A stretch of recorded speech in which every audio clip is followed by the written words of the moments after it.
My name is Rod Maloney. I'm from Channel 4 News. I am grateful that I have been asked to help moderate here today. Welcome to the Attainable Housing Solutions Conference for 2023. Important thing, important situation.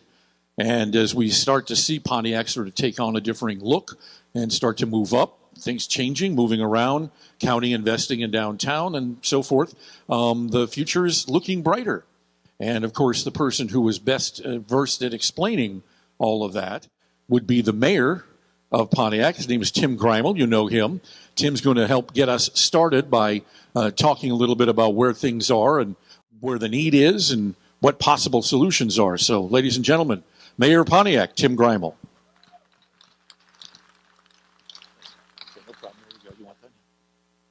Well, thank you so much, Rod, for that introduction. I want to start just by thanking the Pontiac Housing Commission and other organizers for getting us all together today. This is an incredibly important conversation.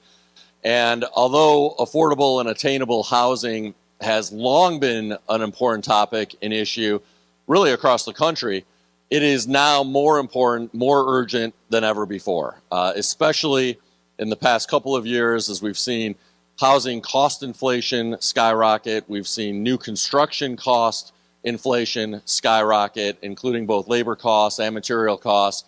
And of course, over the course of the past year, all of those dynamics have been further complicated by rising interest rates. So it's become increasingly expensive and difficult to build new housing, and it's a very challenging environment as more and more residents, not just here in Pontiac, but across the state and across the country, really struggle to find attainable housing.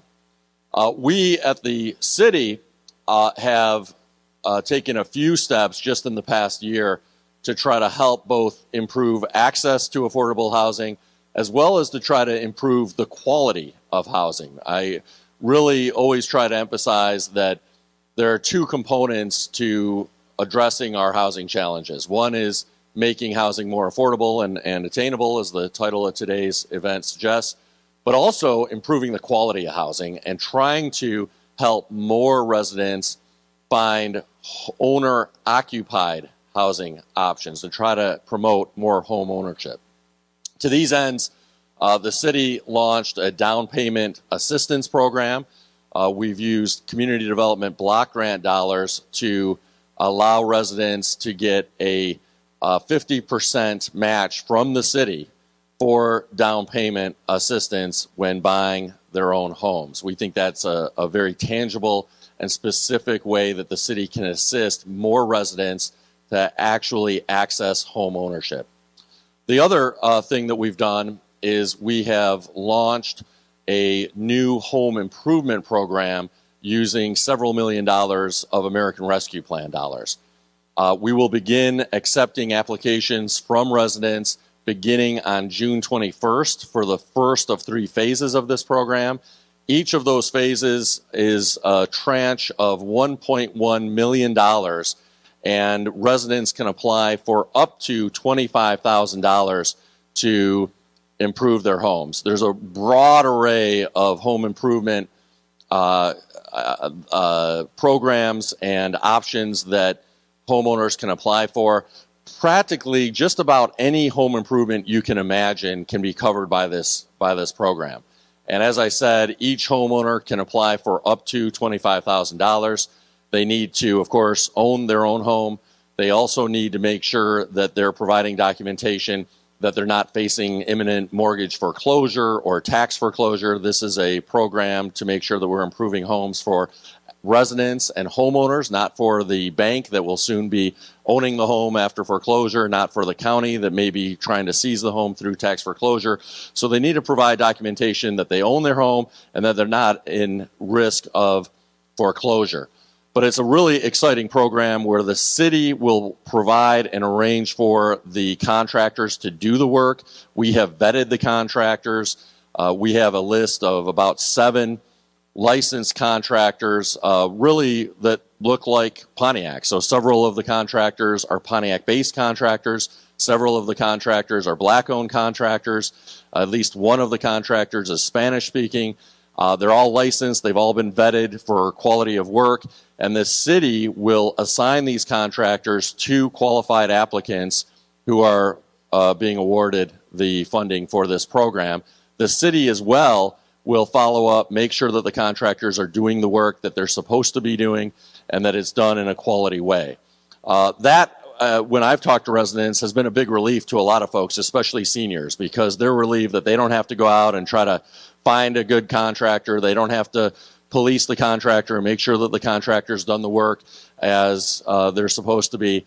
And the city is taking on that entire responsibility. So please spread the word about this important opportunity. This first phase of $1.1 million is going to be awarded on a first come, first served basis, with those who first get in a complete application will be the first people to get awards. And so it's really important that residents start preparing their paperwork and documentation now and get their application in on June 21st or as soon thereafter as possible. The way that applications are submitted is on an appointment basis, and that's so that we'll have staff that will sit down with the applicants and go through exactly what they need to turn in, make sure that they're completing and turning in completed applications. So it's really important that we start getting the word out now so that residents can call, make those appointments, and get in line to submit their completed applications. The other initiative that the city has undertaken is bringing back in-house to the city our community development block grant dollars and our home funds. These were outsourced to the county during emergency management, and as a result of that, the city's home funds have been intermingled with the county's home funds, and the city, frankly, is not getting our fair share of those dollars awarded to our residents. Now, in order to get both of those back in-house, we need to get HUD sign-off, and the HUD is, I think, already willing to sign off on bringing the community development block grant dollars back in-house. We're hoping that they will also sign off on us bringing the administration of the home funds back in-house. We have built the staff infrastructure to competently manage both of those funds. We appreciate the county working with us to bring those back under the city's administration. So I want to really give Oakland County a lot of credit for working with us and supporting our effort to bring those administrations of those programs back in-house. You're going to hear from a lot of really terrific, dynamic speakers today who will be speaking about a number of possible approaches to addressing affordable and attainable housing. And as I said, this is a crisis not just here in Pontiac, not just in Oakland County, but across the country. And so this is going to be, I think, a really enriching opportunity for us all to hear about possible solutions that have been tried and have proven successful in other communities, as well as to hear from a number of local individuals about their initiatives and their endeavors as we all work together to make sure that we're making quality housing more attainable for everybody in our community. So thank you all so much for being here. Thank you again to the Pontiac Housing Commission and others for being a part of this and for organizing this event.